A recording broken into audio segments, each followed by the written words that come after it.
Senhor Jesus, amados irmãos, nós estamos aqui novamente, nesse domingo 3 de maio de 2020, com a nossa revista da Escola Dominical, cujo tema deste domingo é Libertos do Pecado para uma Nova Vida em Cristo. É a lição de número 5, baseada na carta do apóstolo Paulo aos Efésios, no capítulo número 1, versículo 2.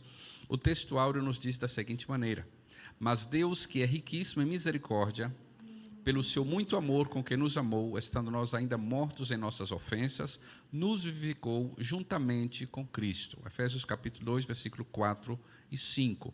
A verdade prática nos diz: por meio da maravilhosa graça divina, fomos libertos do pecado, perdoados e salvos da condenação, e ainda recebemos o direito à vida eterna. A nossa leitura bíblica em classe também está na carta aos Efésios, o capítulo 2, do versículo 1 ao versículo de número 10, que nos diz da seguinte maneira. Você pode acompanhar aí na tua Bíblia, inclusive com esta live no conforto aí da tua casa, do teu lar, né? Diz assim a palavra: E vos vivificou, estando vós mortos em ofensas e pecados, em que, noutro tempo, andastes segundo o curso deste mundo, segundo o príncipe da potestade do ar, do espírito que agora opera nos filhos da desobediência, entre os quais todos nós também antes andávamos nos desejos da nossa carne, fazendo a vontade da carne e dos pensamentos, e éramos, por natureza, filhos da ira, como os outros também. Mas Deus, que é riquíssimo em misericórdia, pelo seu muito amor com que nos amou, estando nós ainda mortos em nossas ofensas, nos vivificou juntamente com Cristo. Pela graça, sois salvos. E nos ressuscitou, juntamente com Ele, nos fez assentar nos lugares celestiais em Cristo, para mostrar nos séculos vindouros as abundantes riquezas da sua graça, pela sua benignidade para conosco em Cristo. Porque pela graça sois salvos por meio da fé. Isso não vem de vós, é um dom de Deus.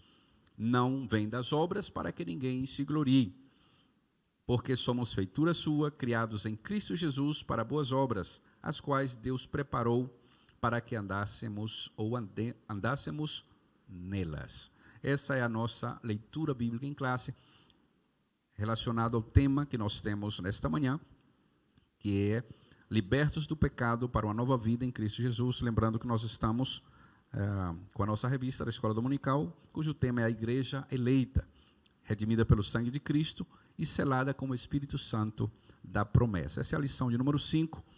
E o comentarista nos diz aqui que a presente seção da Epístola aos Efésios apresenta relevante aspecto doutrinário da salvação, que é a famosa doutrina da soteriologia, a qual nós acreditamos, né, a qual nós temos estudados e vemos as misericórdias do Senhor em relação à salvação do homem, né?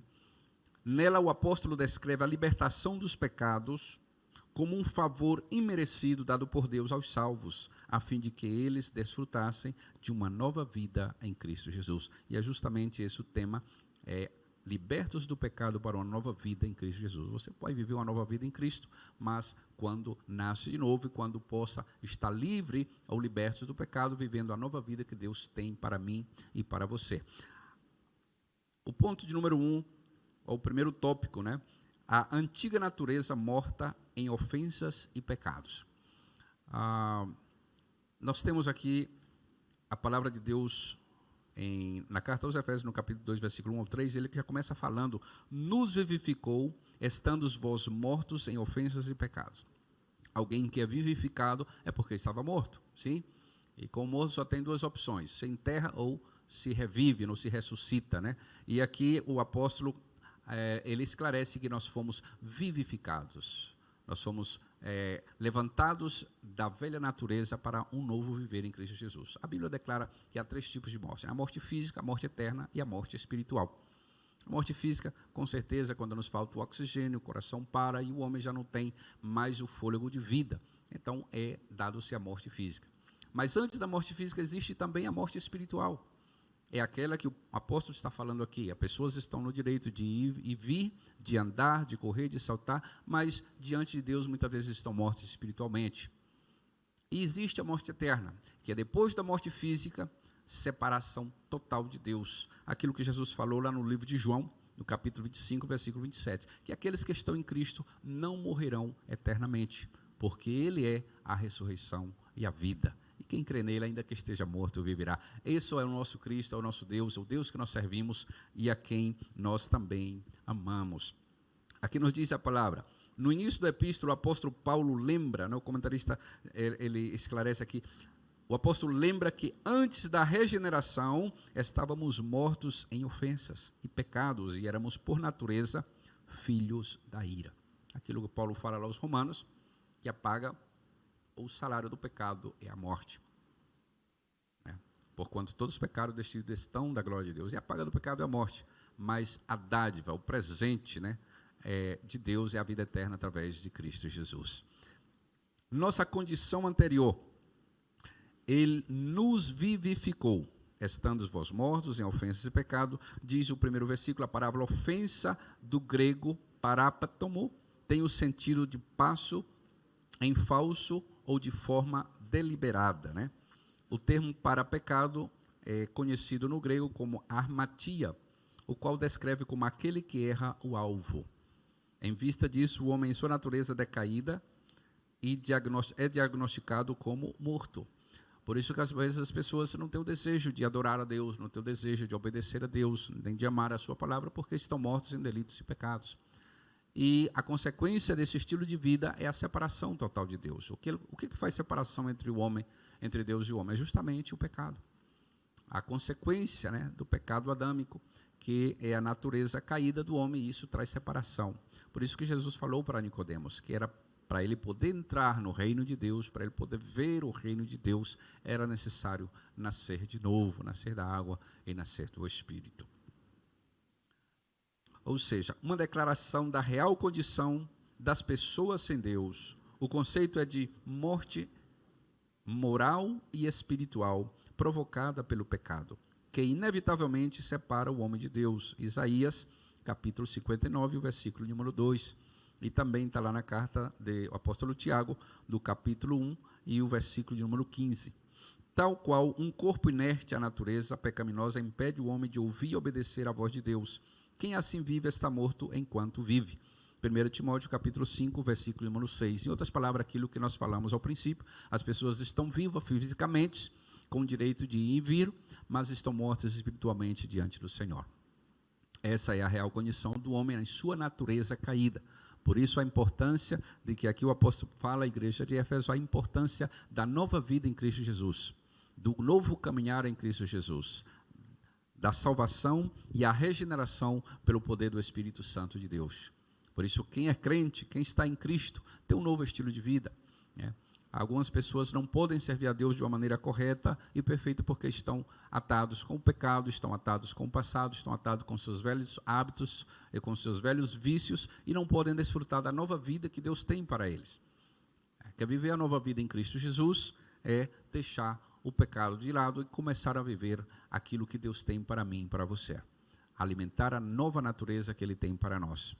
Deixar a natureza adâmica, crucificá-la, deixar a natureza adâmica sob a submissão do Espírito de Deus e dar lugar à nova vida que Deus tem para nós através do seu Espírito Santo. O tópico de número 1 e o ponto número 2, o subtópico diz: nossas ofensas e pecados, a má conduta em que noutro tempo andastes, é descrita por Paulo por meio da metáfora do ato de andar. Refere-se às atitudes erradas adotadas na vida passada do salvo antes da regeneração. Por isso que a igreja ela é composta de pessoas que estão vivendo uma nova vida. Aquilo que nos diz a carta aos Coríntios, capítulos 5 e o versículo número 17, que em outro tempo estávamos nós vivendo uma vida não agradando a Deus, mas a Bíblia diz de modo que se algum está em Cristo é nova criatura. As coisas velhas passaram e aqui todas são feitas novas. Então, alguém talvez até possa te querer acusar da tua vida passada. Não, como você diz que é salvo? Eu te conheço, você fazia isso, você fazia aquilo, Porque na igreja tem muitas pessoas que um dia foram ex-drogados, foram pessoas que andavam errados nos seus negócios, na sua vida, e essas pessoas muitas vezes agora estão vivendo uma nova vida em Cristo Jesus. Até inclusive existe uma frase: se alguém pergunta pelo teu passado, diga que já não vive mais nele, você vive no presente, né? Então não permita que o teu passado te acuse, nem que ninguém te acuse, se você está vivendo uma nova vida em Cristo Jesus, porque o mundo, com certeza, há muitos acusadores, né? Inclusive acusa as pessoas por um ato da sua vida, por um momento, por um lapso da sua vida, e crê que a sua vida é assim. Mas a Bíblia diz: se confessamos nossos pecados, Ele é justo para nos perdoar e limpar-nos de toda a maldade. Então existe um passado, mas que agora nós começamos em Cristo a viver uma nova vida que Ele tem para nós.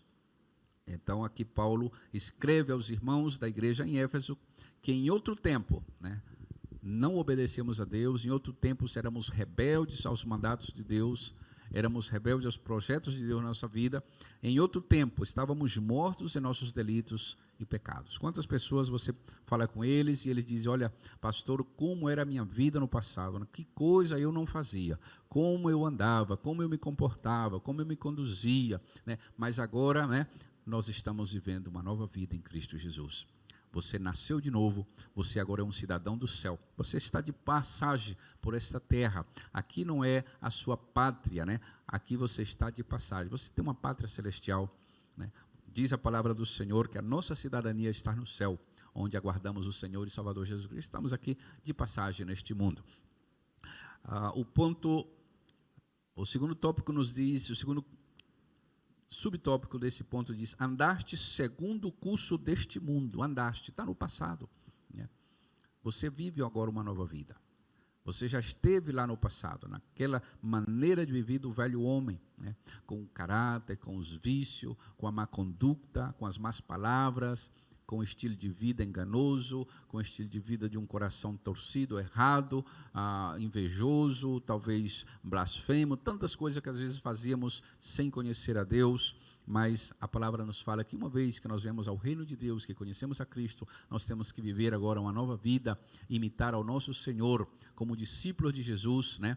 Conforme Ele diz: aprenda de mim que sou manso e humilde de coração, e encontrareis descanso para vossas almas. Há uma nova vida, né? Jesus disse lá em João, capítulo 10, versículo 10, que Ele veio para trazer-nos vida e vida em abundância, uma vida com propósito. A vida cristã não é uma vida medíocre, uma vida de tristeza, uma vida de lamentações, de murmuração. Não, a Bíblia fala que Jesus veio para trazer-nos vida e vida em abundância. Há um reino eterno, mas já começamos a viver esse reino no momento em que nascemos de novo, no momento em que reconhecemos a Jesus como nosso Senhor. Nós começamos a viver um novo estilo de vida. Pastor, já não tem problema, tudo é mar de rosa, tudo é bênção. Não, nem sempre vai ser tudo um mar de rosa. Há dificuldades, há prova, há luta, há uma cruz, mas com certeza nós temos o auxílio do Senhor, bem como do seu Espírito Santo, para nos ajudar na nossa caminhada, no nosso dia a dia, a viver uma vida de vitória. Conforme diz a palavra, que o caminhar do justo é de glória em glória e é de vitória em vitória. Andaste segundo o curso deste mundo. Em outro tempo, né, aquilo que nós já comentamos, os costumes eram praticados conforme o sistema mudando da época, tais como a imoralidade, o furto, a mentira, uma constatação de que o salvo não deve tomar a forma deste mundo, relativizar o pecado e muito menos ajustar-se à maneira de viver do seu tempo. Romanos capítulo 12, versículo de número 2, nos diz claramente: para não nos conformar com este mundo, mas transformarmos por meio da renovação no nosso entendimento. O moldar-se a este mundo, o que quer dizer, é tomar o padrão deste mundo, a forma de viver, o que as pessoas falam: não, fulano faz isso, também posso fazer, o mundo é assim, eu tenho que me adaptar ao mundo. Não, não é assim. Nós temos que andar pelo que diz a palavra do Senhor. Até o próprio apóstolo João chegou a dizer que o mundo passa, né, e sua concupiscência, mas aquele que faz a vontade de Deus permanece para sempre.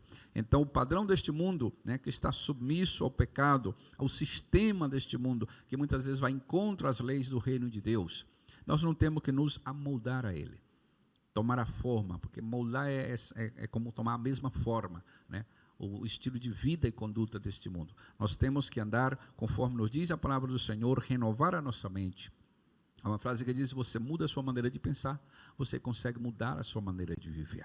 E a maneira de pensar mudamos quando nós entramos para a palavra do Senhor, compreendemos o reino de Deus, começamos a conhecer a vontade de Deus para a nossa vida, com certeza.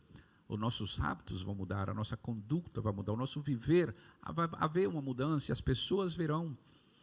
Não é que vamos ser perfeitos, ainda não estamos num corpo transformado e glorificado, não, mas nós já estamos de caminho, porque a santificação é um processo dia tras dia. Você é salvo e como salvo você começa a andar em uma novidade de vida, conforme aqui nos diz a palavra do Senhor. Paulo está recalcando que não devemos nos moldar ao sistema deste mundo, à conduta, ao modus vivendi dessa presente era. Ele disse no versículo 2, andaste, está no passado, segundo o príncipe da potestade do ar. Uma alusão a Satanás que exerce autoridade sobre os poderes do mal. João capítulo número 12, versículo 31. Indicando que os agentes malignos têm a capacidade de influenciar os homens desobedientes e incrédulos. 2 Coríntios 4:4. Mais adiante na carta, Paulo alerta que nossa luta é contra tais seres do mal. O Efésios capítulo 6, versículo número 12, nos fala que a nossa luta não é contra carne e sangue, que existe um mundo espiritual, mas além desse mundo físico que eu e você conhecemos, há um mundo paralelo que é o mundo espiritual. Um autor de alguns livros que eu gostava de ler no passado, conhecido como A Nova Vida em Cristo, O Poder do Nome de Jesus, se não me equivoco, A Vida Guiada e Dirigida pelo Espírito Santo de Deus, ele declara, Kenneth Hagin diz que o mundo espiritual para o crente é tão real como a água deve ser para o peixe. Então você sabe que há um mundo espiritual paralelo. A carta aos Hebreus nos fala que nós temos testemunhas, no passado e no presente, do mundo visível e do mundo invisível. Então nós temos que entender que Efésios capítulo 6, versículo 12 fala que nós não temos luta contra carne e sangue. Então muitas das batalhas estão na mente. Tenha cuidado. Cubra-se, conforme diz a palavra, com o capacete da salvação. Coloca as armaduras de guerra, a espada do Espírito, o escudo da fé, o cinturão da verdade, a couraça da justiça, nos sapatos da evangelização. Muna-se das armas espirituais para vencer. Guarda a tua mente, conforme diz um pensamento, que a gente não pode impedir que os passarinhos voem sobre a nossa cabeça, mas devemos impedir que eles façam ninhos. Guarda a tua maneira de pensar, guarda a tua mente. Alguém disse que de nada serve ter Jesus, na sala, no coração, na sala do nosso coração, e ter a Satanás no porão da mente. Então tenha que ter cuidado, Jesus possa estar ocupando todos os espaços da nossa vida. Guardamos os nossos pensamentos, que também, conforme diz o salmista, que os ditos dos meus lábios e os pensamentos do meu coração sejam agradáveis a ti, ó Deus. Porque Deus vê mais além. A palavra diz lá no Salmo 139 que o Senhor, Ele conhece a palavra ainda antes de nós falarmos. Ele sabe de antemão, por antecedência, Ele já sabe até mesmo o que vamos dizer. Por isso é necessário uma vigilância em todo o nosso estilo de vida, espírito, alma e corpo. E aqui Paulo acrescenta, em Efésios capítulo 6, versículo 12, que a nossa verdadeira batalha, a nossa verdadeira luta não é contra carne e sangue, mas contra principado, contra potestade, contra os dominadores das trevas deste século, contra as hostes espirituais da maldade nas regiões celestes. Ele diz, contudo, não é necessário temer, pois Deus exaltou a Cristo acima de todos eles. No capítulo 1, versículo número 21, claramente Jesus venceu e diz a palavra do Senhor que Ele também nos deu poder e autoridade para pisar serpentes e escorpiões. Então, em Cristo nós somos mais do que vencedores. Jesus já venceu as trevas, despojou os principados e autoridades. Jesus despojou, triunfando sobre eles na cruz. E o triunfo de Cristo é o meu triunfo, é o teu triunfo. Se estás em Cristo Jesus, você é mais do que vencedor. Não tem que temer ao mal. Andávamos fazendo a vontade da carne e dos pensamentos. Entramos em uma outra área muito importante, refere-se à inclinação para fazer o mal, algo inerente à natureza humana. Gênesis 6:5. Estão incluídos aqui os pensamentos pervertidos e a prática de todos os desejos desordenados da carne. Como resultado, éramos filhos da ira, isto é, condenados, desprovidos do favor divino. Paulo sublinha que essa era a nossa condição. Estávamos inclinados, estávamos também condenados, por a vida e por o estilo de vida pecaminoso que estávamos separados de Deus. Ele inclusive declara a palavra filhos da ira. Ou seja, não estávamos destinados para a salvação, mas para a condenação pelo estilo de vida, por apenas fazer os desejos e a vontade da carne e dos pensamentos. Entretanto, aprove ao Pai nos eleger e nos predestinar para filhos de adoção. Conforme já lemos a palavra, em João capítulo 1, versículo 12, ele diz que a todos os que o receberam, os que creram no seu nome, deu-lhes o poder de serem chamados filhos de Deus. Que grande privilégio, né? Chamar a Deus de Pai. Então, temos nós também o dever de nos comportar como filhos do nosso Pai Celestial. O tópico de número 2, vivificados pela graça, né? Nós sabemos que essa palavra ela é muito constante, principalmente no Novo Testamento, e ela é de grande importância para a nossa vida, porque que é graça, né? Definimos como favor não merecido, ou favor especial de Deus. Graça é dar aquilo que não merecíamos, né? Inclusive, graça e misericórdia estão muito juntas, essas palavras, você vai encontrar tanto a graça como a misericórdia de Deus. Inclusive, o apóstolo, ele cita aqui que Deus que é riquíssimo em misericórdia, né? E misericórdia é justamente Deus não dar aquilo que merecemos. Graça é nos dar-nos aquilo que não merecíamos, né? E a misericórdia do Senhor é justamente não dar o que merecemos. Então, Deus é misericordioso para conosco e, através de Cristo, nos deu esse favor, a salvação da nossa alma. Conforme Efésios 2, capítulo 8, diz, por graça sois salvos por meio da fé. Isso não vem de vós, é um dom de Deus. O tópico número 2 e o subtópico 1 diz, alcançados pela misericórdia e pelo amor divino. Após constatar a situação da humanidade sob a ira de Deus, Paulo passa a descrever os atos divinos de amor e de misericórdia que alteram o quadro caótico da raça humana, começando com uma conjunção adversativa. O apóstolo declara exultante, mas Deus, que é riquíssimo em misericórdia, pelo seu muito amor com que nos amou. Capítulo 2, versículo número 4. O ato da misericórdia implica compaixão e simpatia para com os indignos. Romanos, capítulo número 11, versículo 30 e 32. Nós encontramos a carta aos Efésios, ensina que ao prover à humanidade o meio de escape da merecida ira, Deus não se mostra apenas misericordioso, mas abundante em misericórdia. Olha só o grande amor de Deus. Deus não apenas se mostra abundante em misericórdia, mas ele é riquíssimo, né, em misericórdia. E essa riquíssima misericórdia procede do seu muito amor com que nos amou. A Bíblia enfatiza que foi a magnitude desse amor que motivou a nossa salvação. Nós conhecemos o versículo que está lá em João 3,16, porque de tal maneira Deus amou o mundo que deu o seu Filho unigênito. Essa tal maneira, um amor inigualável, um amor infinito, um amor incondicional. Porque de tal maneira Deus amou o mundo que deu o seu Filho unigênito para todo aquele que nele crê não se perda ou não pereça, mas tenha a vida eterna. Esse foi o tamanho do amor de Deus, né? Uma tal maneira que o apóstolo antes sequer pôde expressar para com a raça humana, para comigo e para com você, para que não sejamos condenados, para que não venhamos a perecer e ser separados eternamente da presença de Deus. Por isso está a graça e também a misericórdia do Senhor para conosco. O subtópico número 2 nos diz, vivificados por sua graça. Descrevendo as dádivas divinamente concedidas aos salvos, o apóstolo enfatiza que o amor de Deus nos alcançou.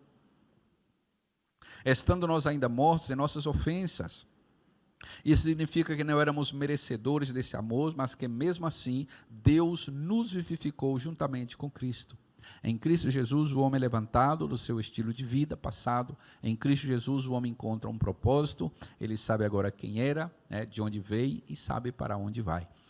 Em Cristo nós nos encontramos como seres humanos. Em Cristo nós nos encontramos como a nossa origem. Nós somos filhos de Deus, criados para viver eternamente, né? Sempre há uma eternidade que Deus preparou para o homem. Só que aqui nós definimos se vamos vivê-la com Deus ou sem Deus, né? Aqui nos diz a palavra.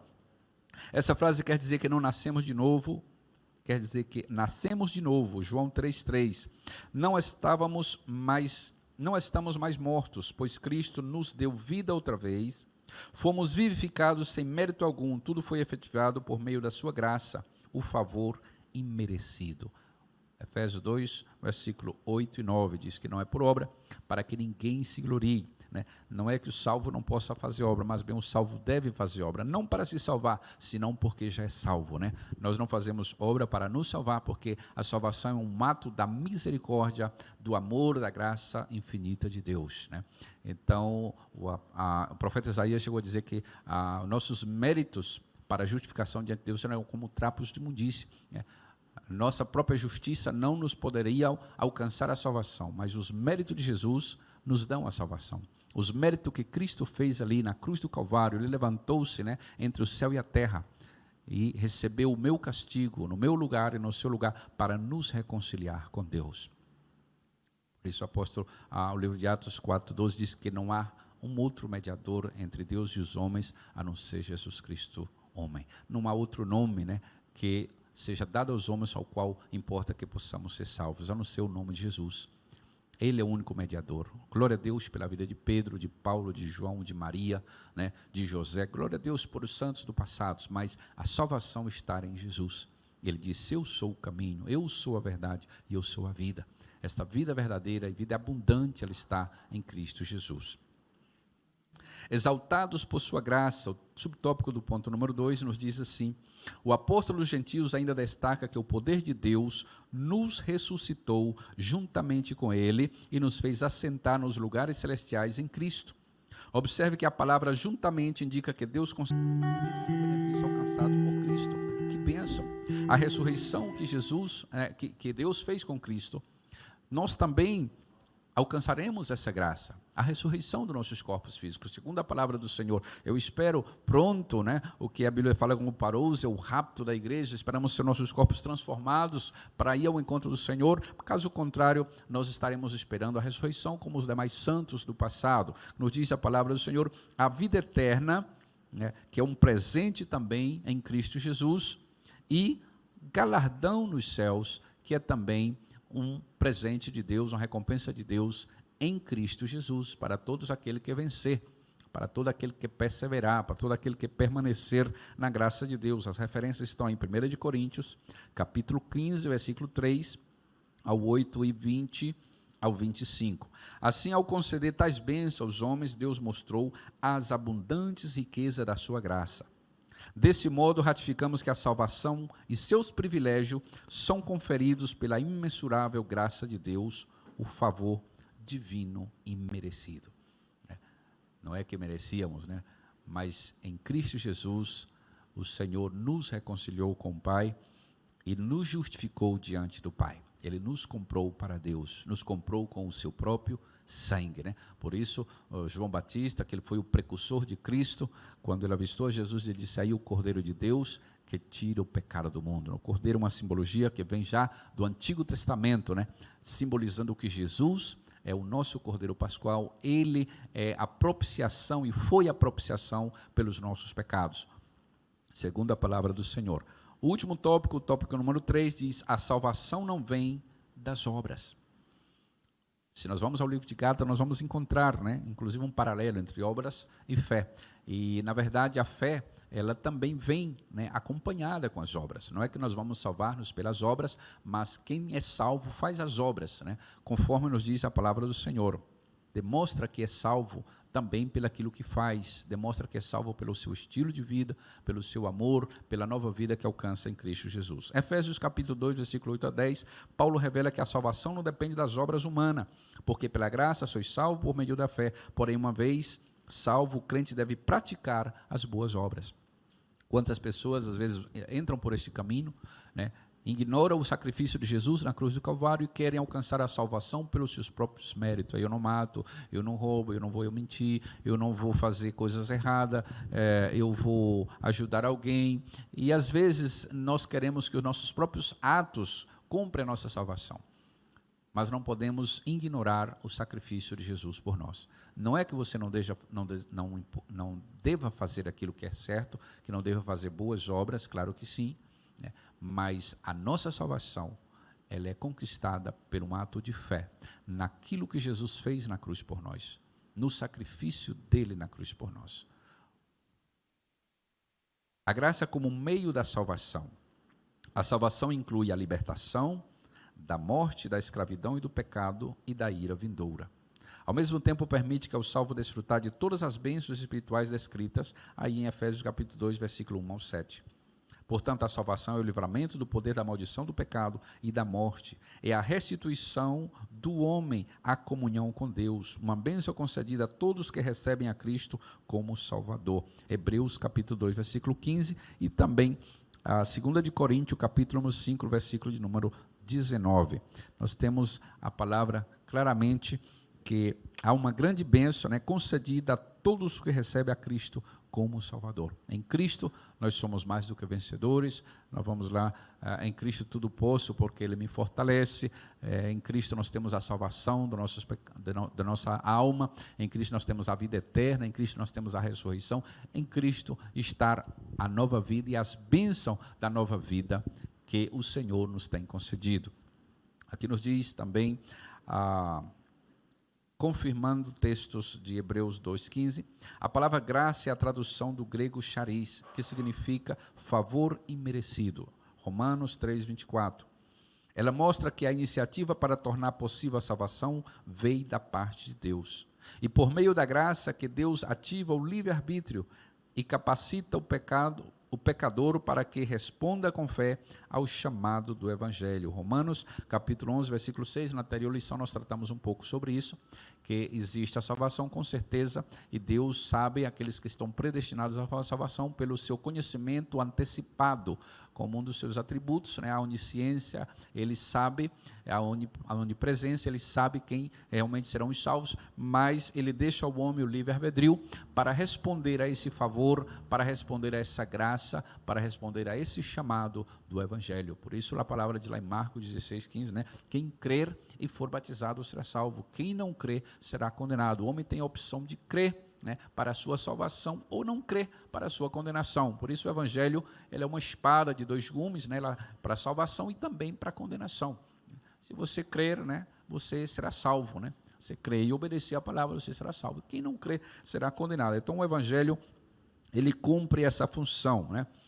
Em Romanos capítulo 11, versículo 6, todavia assim o ser humano é livre para escolher entre dois caminhos, a salvação e a perdição. Nós falamos sobre escolha na anterior lição, aquilo que Josué disse, né, ao povo hebreu, quando viu que eles estavam deixando os retos caminhos do Senhor, eles estavam deixando os estatutos e a constituição que Deus tinha dado para eles lá no Sinaí, e Josué viu que isso não estava correto, e ele disse, olha, vejam vocês, se vão obedecer aos deuses que serviram os vossos pais, que vão estar nas práticas lá dos cananeus, né, dos jebuseus, dos heteus, e a Bíblia disse que ele disse, olha, eu e a minha casa serviremos ao Senhor. Ele fez uma escolha, né, escolheu, e ele também disse ao povo que eles poderiam escolher. Então nós temos hoje o livre-arbedrio, que é definido também como um imagodei, ou seja, o homem tem o direito de decidir sobre a sua salvação, em crer nas promessas do Senhor, obedecer os estatutos, regulamentos de Deus, ou não fazê-los. Deus deu o livre-arbedrio até mesmo aos anjos. Se nós vemos, o mal não foi criado na terra, o mal começou com o querubim ungido que se rebelou contra o seu Criador. Nos diz a palavra de Deus que até hoje o homem tem esse direito, o livre-arbedrio, de poder escolher, né, aonde vai passar o seu destino eterno, ou a sua eternidade. João 7, versículo número 17, também nos confirma esse ponto de vista. A sua liberdade não foi eliminada e a graça pode ser resistida, né? Por isso a palavra de Deus, se hoje ouvires a sua voz, não endureça o vosso coração. O povo de Israel muitas vezes fizeram isso também, endurecendo os corações para com os profetas de Deus, que eles falavam a verdade, que eles instruíam na verdade, e às vezes a verdade muitas vezes incomoda, né? É importante entender que nos últimos dias, né, o próprio Timóteo, no capítulo 4, nos fala na sua epístola, que muitos apostatarão da fé, né, dando ouvido a espíritos enganadores, né, doutrinas de demônio, se cercarão de líderes conforme o seu coração, conforme as suas práticas, né, que não lhe reprovarão no seu pecado, né, que lhe passarão a mão no seu estilo de vida. Mas a Bíblia diz que nós somos chamados para pregar o Evangelho tal como ele é. Jesus, muitas vezes ele foi odiado, aborrecido por alguns, por justamente dizer a verdade. E nós temos um compromisso com a palavra de Deus, eu sempre tenho comigo, se nós agradamos a Deus, não importa quem desagrada. O nosso principal objetivo, primeiramente, é agradar a Deus, no cumprimento do dever da proclamação da sua palavra. E a graça, ela pode ser resistida. Com certeza, o homem tem o livre-arbedrio. Jesus disse, se alguém quer seguir-me, negue-se a si mesmo, tome sobre si a sua cruz e siga-me. Entenda que ele disse, se alguém quer seguir. Jesus não forçou, não obrigou ninguém a servir a ele. Inclusive, eu sempre digo, um dos maiores motivos que eu tenho para servir a Deus é amar a Jesus. Lá em João 14, ele diz claramente, né, que se alguém me ama, a minha palavra guardará. Né? E meu Pai lhe amará, e viremos a ele e faremos morada nele. Se alguém não me ama, não guardará a minha palavra. Então, nós temos que entender que é importante você, para servir a Deus, amar a Jesus. Renove a sua paixão por Cristo. Né? Qual o motivo por que você está na igreja? Porque você está servindo a Deus. E um deles deve ser por amor a Jesus. Não apenas porque você está com medo de ir para o inferno. Mas aprenda a amar a Jesus. E se você faz isso, não vai ser pesado servir ao Senhor. Ele disse que o jugo dele é leve, a sua carga não é pesada. O seu fardo não é pesado. É pesado quando você vai estar andando, né, conforme os povo de Israel, eles caminhavam para a terra prometida, mas estavam olhando para o Egito. E aí fica pesado você andar de rumo a Canaã celestial, olhando para o Egito, olhando para o passado, querendo viver uma vida com Deus, mas ao mesmo tempo apegado e querendo viver com o pecado, junto com o estilo de vida, com os vícios, com a prática do passado. Aí fica pesado servir a Deus, aí fica difícil servir, porque você está querendo servir a dois senhores ao mesmo tempo e não se pode servir. Mas ame a Jesus, ame servir a Ele, ame adorá-lo, ame orar, ame ler a sua palavra, e vai ficar mais fácil servir ao Senhor. Aqui nos diz o comentarista, o tópico número 2 do ponto 3, do subtópico 2 do tópico número 1, diz assim, obras como evidência da salvação. Aqui Paulo usa duas negações para endossar a origem da salvação. A primeira expressão, isso não vem de vós, ou seja, não foi a ideia do homem, a salvação foi a ideia de Deus prover a salvação para o homem. Nós vemos desde a queda do homem lá no Jardim do Éden, que Deus proveu o Cordeiro, né? E inclusive nos diz a palavra que já era ali um símbolo de Jesus, um símbolo de Cristo, o nosso Cordeiro, o nosso Salvador. Foi a ideia de Deus vir ao encontro do homem. Trata-se da palavra, trata da salvação pela palavra, pela graça que provém de Deus. A segunda ratifica que salvação não vem das obras, o que indica não se trata de recompensa de algum ato humano. Essas afirmações excluem a possibilidade de alguém ser salvo por esforço pessoal. Por mais que a pessoa se martirize e coloque milho para ajoelhar-se ou caminhe quadras com a pedra na cabeça, a nossa salvação não vai ser por nossos próprios méritos, porque senão estaríamos anulando aquilo que Jesus fez por mim e por você na cruz do Calvário. E Ele é o Cordeiro perfeito, Ele é o Cordeiro perfeito de Deus que foi enviado até nós. Como a salvação é uma realização divina, agora somos feitura sua, criados em Cristo para boas obras. Agora sim, depois que você está em Cristo, né, que é importante agora você fazer boas obras. Né? Conforme nos diz a palavra do Senhor, enquanto você vive aqui nessa terra, porque essas boas obras te acompanharão para a eternidade. Tudo aquilo que você faz em amor, conforme nos diz a palavra de Deus, né? Tudo que façamos de coração como para o Senhor, e não para o homem, porque a Cristo Jesus servimos. Então, tudo aquilo que você faz em amor, enquanto está nesta vida, isso vai te acompanhar. Isso vai com você, né? As tuas obras vai seguir contigo, né? Quando você tem a Jesus, né? Essas coisas materiais aqui tudo vai ficar, mas tudo aquilo que você faz em amor, em prol do próximo, em prol do reino de Deus, por amor, isso vai te acompanhar. Por isso Jesus falou da importância de fazer tesouros em cima no céu, onde a prata, onde o ouro não corrompe, né? Onde a ferrugem não consome, onde ladrões não roubam, né? Assim nos diz a palavra do Senhor. Então é importante você pensar um pouquinho na sua vida, se você como salvo, que boas obras está fazendo, para que essas te acompanhem na tua eternidade. Diz a palavra que um dia nossas obras passarão pelo fogo. Com que atitude ou com que motivação você está servindo a Deus? por amor, por competência, né? Por fazer competição com alguém mais. Com que atitude você está servindo ao Senhor? Qual a razão, né? Onde estão os fundamentos deste serviço para com Deus? Faça em amor, conforme nos diz a palavra de Deus, e isso terá recompensa eterna.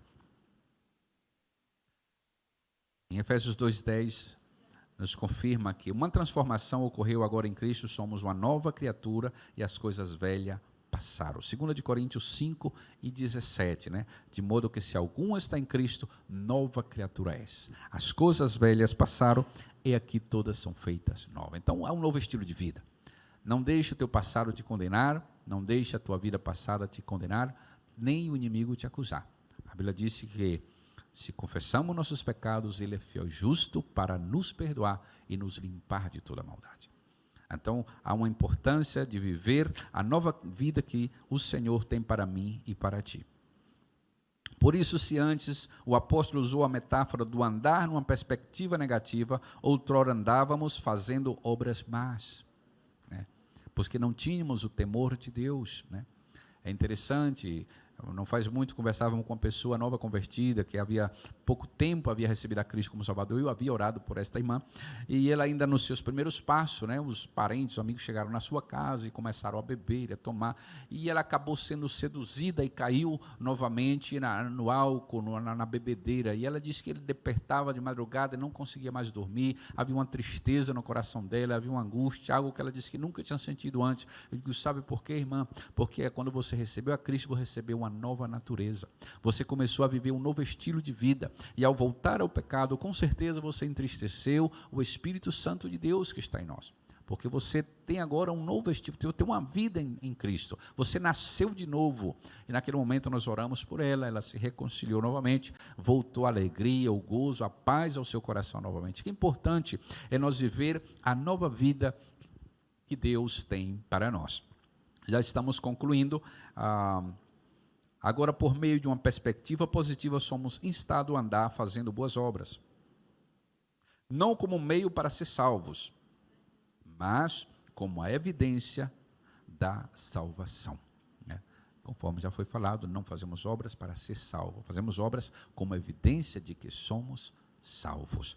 Conclusão, o comentarista nos diz aqui, antes da regeneração éramos filhos da ira e condenados à perdição eterna.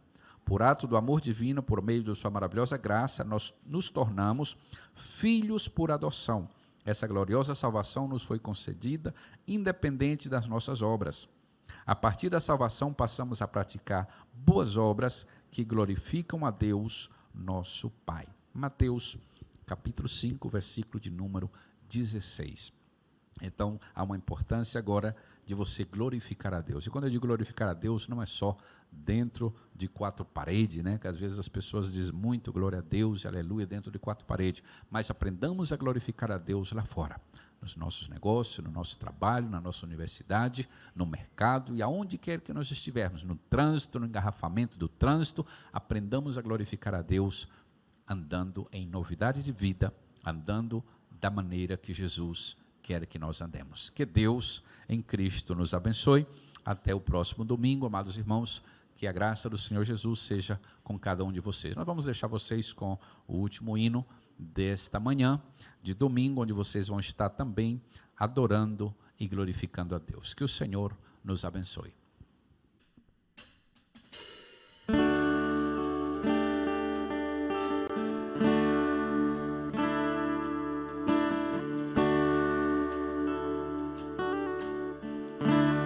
Deus enviou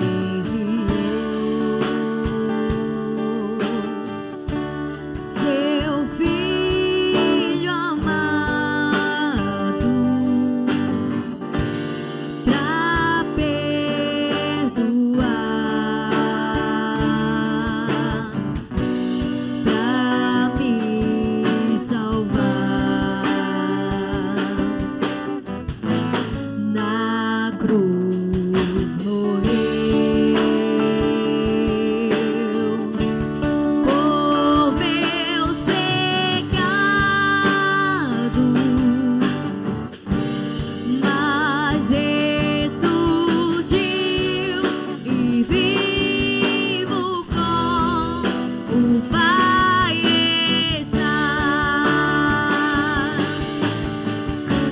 porque Ele vive.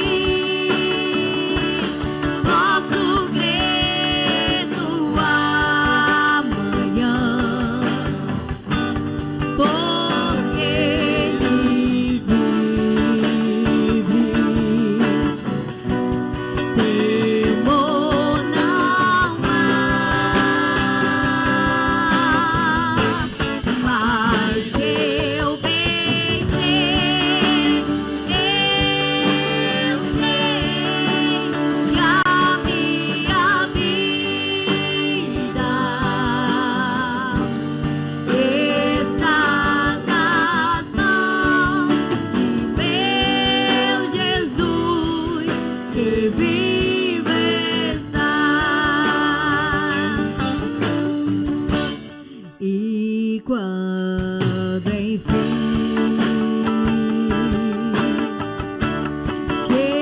chegar a hora em que a morte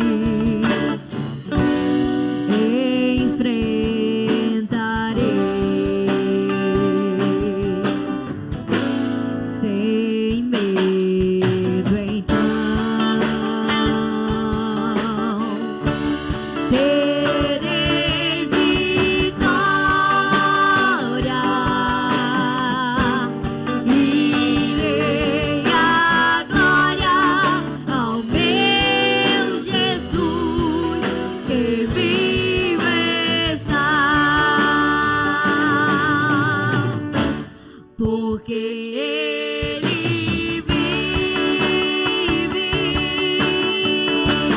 Posso crer no amanhã, porque Ele vive. Temor não há, mas eu bem sei, eu sei que a minha vida